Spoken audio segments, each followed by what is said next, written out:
कर्म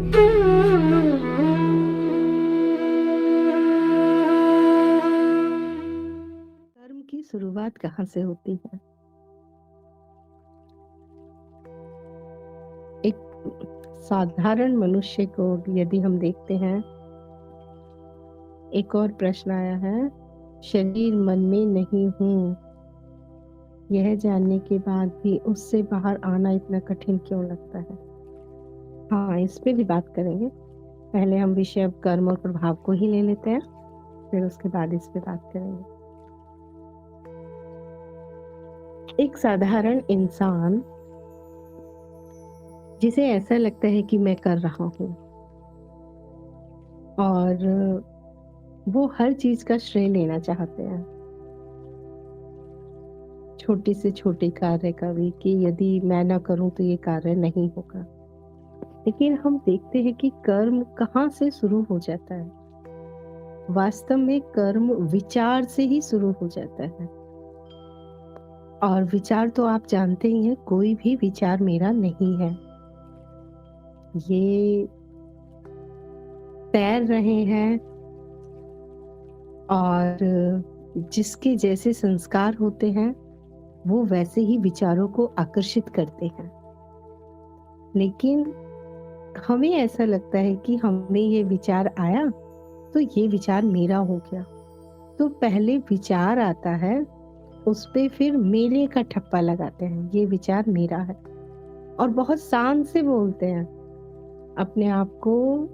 कई बार यदि कोई अच्छा विचार आ गया, उसके परिणाम अच्छे आ गए, या वो जनहित के लिए है, किसी के सहायता के लिए है, तो उस पे ठप्पा जैसे ही लगाते हैं, ये मेरा विचार है, साथ में अहंकार भी आ जाता है, श्रेय लेने का भी होड़ हो जाती है, जबकि कोई भी विचार मेरा नहीं है। फिर भी तो हमने पहले विचारों को मेरा कहा, मेरा विचार। तो जैसे ही हमने ये कहा कि ये मेरा विचार है, तो वहीं पे ही कर्म हो गए, वहीं पे ही कर्म हो गया। अब उस विचार को अपना मानकर उस पे जो भी हम कार्य करते हैं वो और गहरा हो गया, उस पे और मेरे का ठप्पा और गहरा लग गया। मान लीजिए कि विचार आया कि हमें किसी का बुरा कहना है, किसी को उसकी चुगली करनी है, तो पहले तो जैसे ही ये विचार को मैंने अपना कहा, यहाँ पे ही ठप्पा लगा दिया मेरा, तो एक कर्म यहीं पे हो गया। और दूसरा, उस पे यदि प्रतिक्रिया कर दी हमने, अभी सिर्फ विचार आया और मन में चुगलियां शुरू कर दी, तो वहां पे फिर एक और कर्म हो गया, सूक्ष्म स्तर पे ही कर्म भी हो गया। दूसरा कर्म क्या हो गया? प्रतिक्रिया का। अब वो हमने विचारों में ही उसकी चुगली भी शुरू कर दी, मन मन में ही। तो विचारों को अपना कहना और उस पर प्रतिक्रिया कर देना सूक्ष्म स्तर पर। फिर उस विचार को जैसे ही हम बोलेंगे कि मेरा विचार है, तो उसके साथ में भावनाओं को भी जोड़ देते हैं, क्रोध की, प्रेम की, रसपूर्ण, और भी करुणा की भी हो सकती है, दया की हो गई, ईर्ष्या हो गया, जलन हो गया, तुलना हो गया। इनसे सारी जो भी भावनाएं हैं, उसी विचार के साथ में जैसे ही भावना को जोड़ा तो वो और गहरा हो गया। तो विचार को अपना कहते के साथ ही एक तरह से पहले तो हमने मैं को खड़ा किया, और अब उस मैं को उस विचार के साथ मिक्स कर दिया, उसी में ही रम गए, उसी के साथ एकत्व कर लिया। भाव को जोड़ते के साथ ही ये अर्थ है कि अब मैं और मेरा दोनों एक हो गए। और जैसे ही विचार के साथ में ये जुड़ जाता है, उसी के साथ हम बह जाते हैं, साथ में भावना आने के हम जब बह जाते हैं, तब उसका स्थूल तल पर फिर उसका दिखाई देता है। कि हमने यहाँ पर ये कार्य किया, लेकिन कार्य बहुत पीछे से ही हो गया है। अब तो ऐसा है कि हमने पेड़ बो दिया विचारों में और भावनाओं से, और अब जब उस पे फूल खिलने लगे, फल खिलने लगे, तो अब फूल और जो फल खिल रहे हैं, ये तो परिणाम है। ये तो अब यहाँ पे भौतिक स्तर पे जब हम जो कार्य कर रहे हैं, ये तो उस परिणाम को प्रकट करने का एक द्वार हो गया। नहीं तो बीज तो विचारों के स्तर पर ही बोया जा चुका था। तो यदि हम कर्मों की बात करें, तो जैन धर्मों में विचारों से मुक्ति के लिए विचार पे ही ब्रेक लगा दिया है। कर्मों की अगर मुक्ति की बात करें तो विचारों पे जाके ब्रेक लगाने के लिए कहा है। और सामान्यतः हम करते क्या है, हम कर्मों पे रोक लगाते हैं। हमें ऐसा नहीं करना है, हमें किसी को थप्पड़ नहीं मारना है। तो क्या ये ठीक है? हाँ, something is better than nothing. कुछ तो ठीक हुआ तो ठीक है, स्थूल तल से ही ठीक करने पे लगते हैं। सामान्यता तो सब स्थूल तल से ही ठीक करते हैं। हमें इन्हें गाली नहीं देनी है, हमें इन्हें थप्पड़ नहीं मारना है, हमें इनका बुरा नहीं करना है। हम नहीं कर रहे हैं बुरा। लेकिन यदि इस स्तर पे आपने रोक भी दिया, तो हम ऐसा ही कर रहे हैं कि बीज तो बो दिया, पेड़ बड़ा हो गया, अब हम जो फूल खिले उन्हें काट के फेंक रहे हैं, जो फल खिल आए उन्हें हम काट के तोड़ के फेंक रहे हैं। तो हम कब तक इन फूलों और फलों को काटते रहेंगे? जब तक वो उगते रहेंगे फूल और फल। वो तो हर एक सीजन में, जब उनका सीजन आएगा वो तो तब खिल जाएंगे फूल, तब फल आ जाएंगे। तो इसका मतलब हमें हर बार ही उन्हें काटना पड़ेगा, हर बार ही काटना पड़ेगा। इसीलिए देखते हैं कि हम जितना स्थूल तल पर सुधार करते जाएं, शुद्धियों को मिटाते जाएं, वो तो फिर आ जाती है अशुद्धियां, हमें फिर काटना होता है। फिर अशुद्धियां आ जाती है, फिर काटना होता है। क्योंकि कार्य कहाँ पर किया जा रहा है? कार्य किया जा रहा है जब एक वृक्ष फूल और फल देने लगा है, तो अब हम फूल और फल को काट रहे हैं। यदि हमें हमेशा के लिए इसे छुटकारा चाहिए कि फूल और फल को बार बार बार बार ना काटा जाए, उससे पीछा छुड़ाने के लिए, तो हमें उसकी जड़ पर वार करना होगा। और यदि जड़ पर वार कर दिया तो फिर इस झंझट से हमेशा के लिए छुटकारा मिल जाएगा। तो यदि हम ऐसा कर रहे हैं कि हम स्थूल तल पर अपने कर्मों को सुधारने का प्रयास कर रहे हैं, तो ये भी ठीक है, लेकिन ये परमानेंट इलाज नहीं है। ये तो उसके लिए क्या करना होगा? उसके लिए हमें स्थूल से सूक्ष्म की तरफ चलना होगा। और जब सूक्ष्म की तरफ जब चलना शुरू करते हैं, तो वहां जाके हम देखते हैं कि हर एक जो भी कर्म हो रहा है उसका बीज तो सूक्ष्म में बोया गया है, विचारों के आधार पर उसका बीज बोया हुआ है।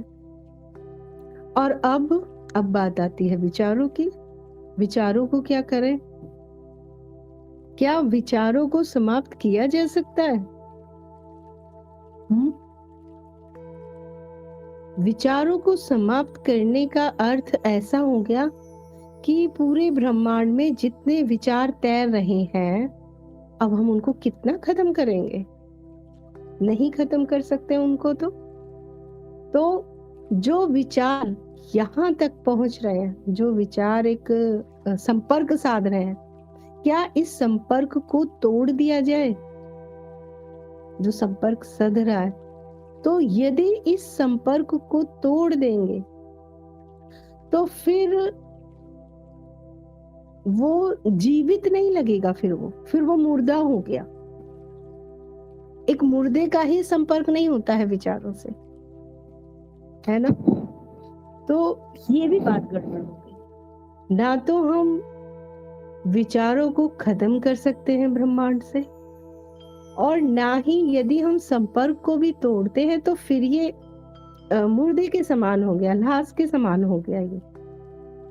तो ये भी कुछ मजेदार सा नहीं है ना? तो फिर ऐसा क्या किया जाए कि सांप भी मर जाए और लाठी भी ना टूटे? तो उसी के लिए कहते हैं कि यदि हम स्वयं को ये जान लें कि मैं इन विचारों पे, जो भी विचार है इस पे यदि हम मैं का ठप्पा नहीं लगाएं, अर्थात हम कर्ता का भाव ना लेके आए, तब सारी व्यवस्था ऐसे ही चलती रहेगी और हमें कुछ करना भी नहीं पड़ेगा, और हम इन कर्म और कर्म के बंधन से मुक्त हो जाएंगे। और उसके लिए क्या करना होगा? स्वयं को जानना, स्वयं को ये जानना कि जिस मैं को हम हर जगह, हर चीज पे जिसकी मोहर लगाते चल रहे थे, विचार पे, भावनाओं पे, इच्छाओं पे, वो वाला मैं तो वास्तव में कहीं होता ही नहीं है। जितना मर्जी आप ढूंढने का प्रयास करेंगे, मैं को नहीं पकड़ पाएंगे, थोड़ा सा भी नहीं पकड़ पाएंगे। तो जब हम ये जान लेते हैं कि मैं जैसा कुछ नहीं है, तो जब मैं ही नहीं है तो फिर वहां पे मेरा भी कुछ नहीं है। मेरे विचार, मेरे भाव, मेरी इच्छाएं, मेरी कल्पनाएं, मेरा जगत, मेरा संसार, मेरा परिवार, मेरा धर्म, मेरा पद, ये सारा का सारा एक झटके में ही खत्म हो जाता है। जैसे हमने वृक्ष की जड़ पर वार कर दिया हो, उस तरह से। तो चाहे कर्म सूक्ष्म स्तर पर हो और चाहे स्थूल स्तर पर हो, यदि इस मैं को हम खड़ा रखेंगे तो हम इससे प्रभावित होते रहेंगे। और यदि ये मिथ्या मैं गिर जाएगा तो सारी व्यवस्था ऐसे ही चलती रहेगी, फिर भी दृष्टा इससे प्रभावित नहीं होता है। दृष्टा इन सभी चीजों से अछूता रह जाता है, सब कुछ होते हुए भी नहीं रहता।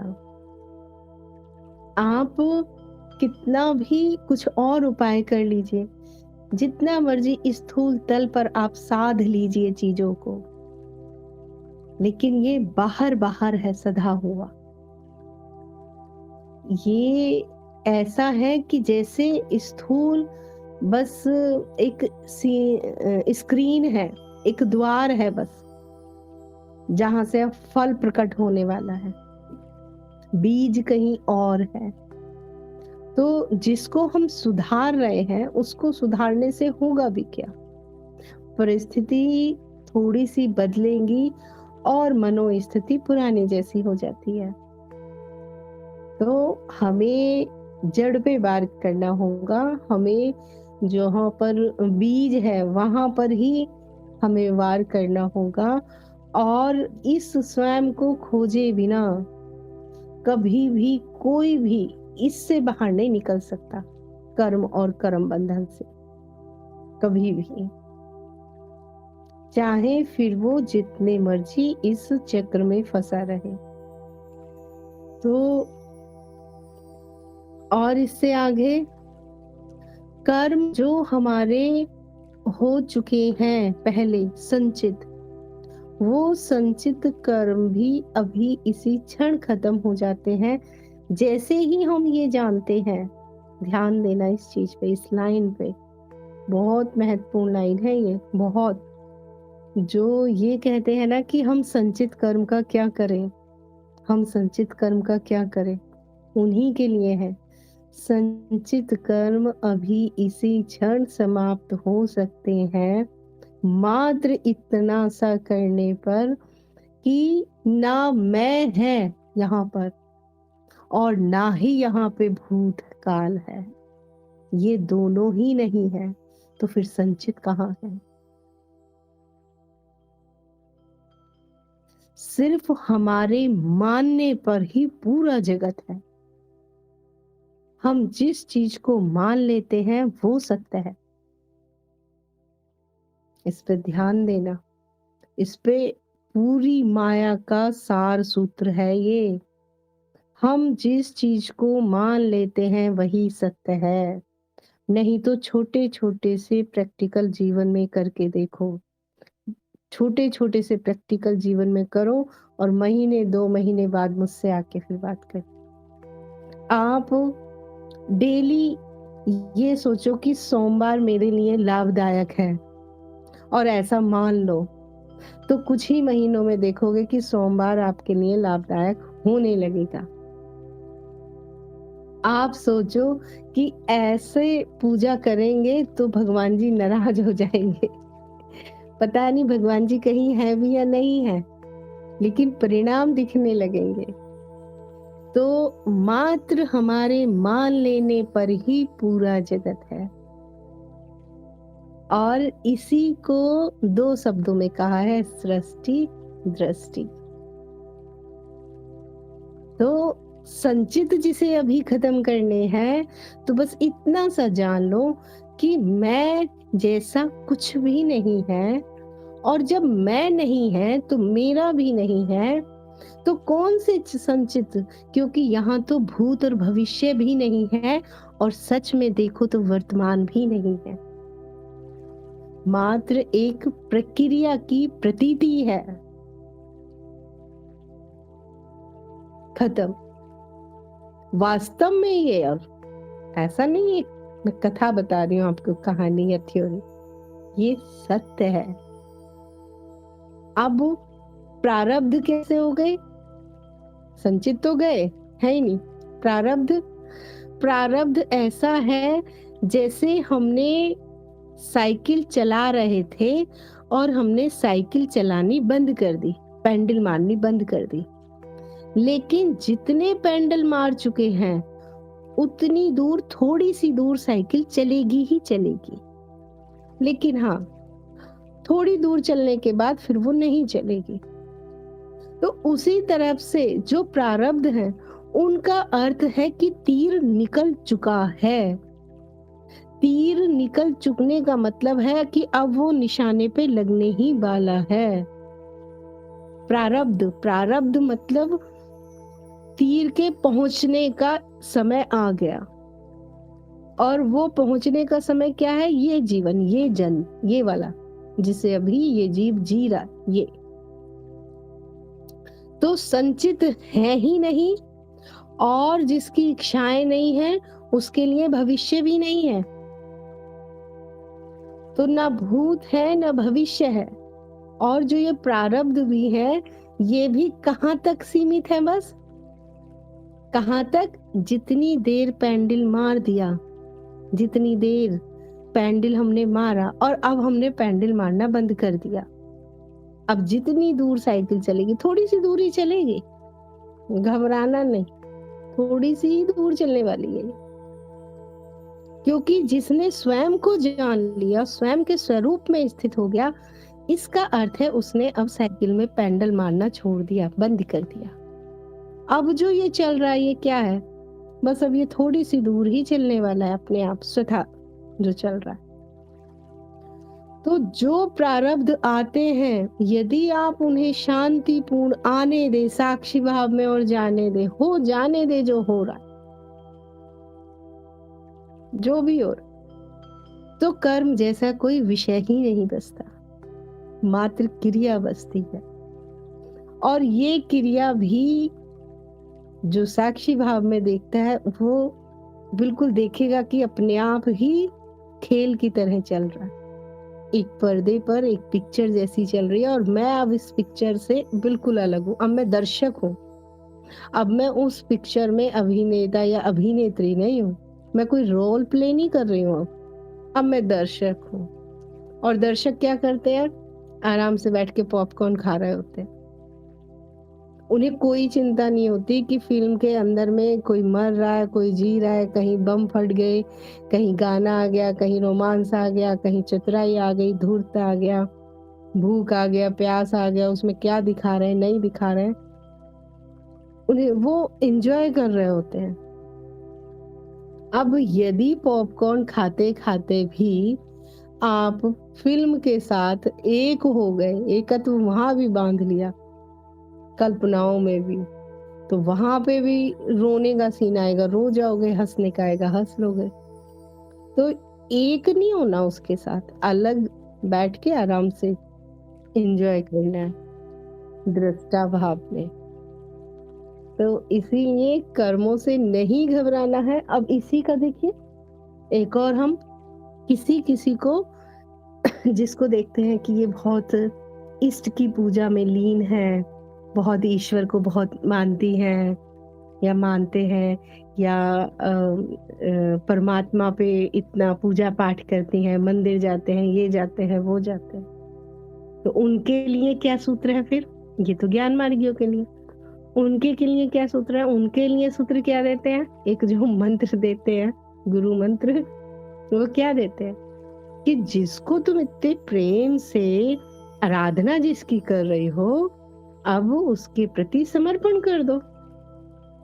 और सूत्र के रूप में पकड़ा देते हैं, अब आज से अच्छा हो, बुरा हो, खराब हो, जैसा भी हो, हर बार बस क्या बोलना है?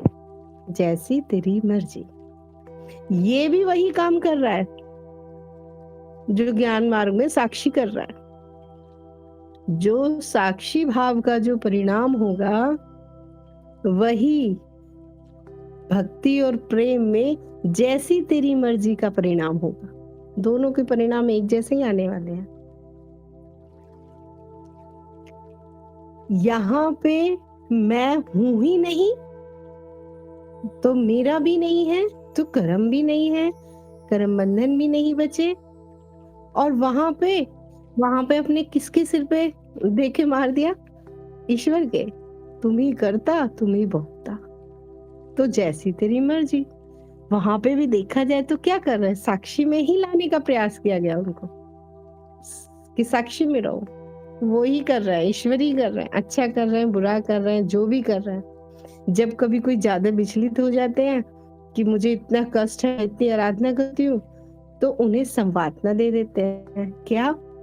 कि ईश्वर तुम्हारी परीक्षा ले रहा है। तो ये संवादना से तो वो उस भंवर से थोड़ा सा सहारा उनको मिल जाता है निकलने का, लेकिन ला उनको भी साक्षी भाव में ही रहे।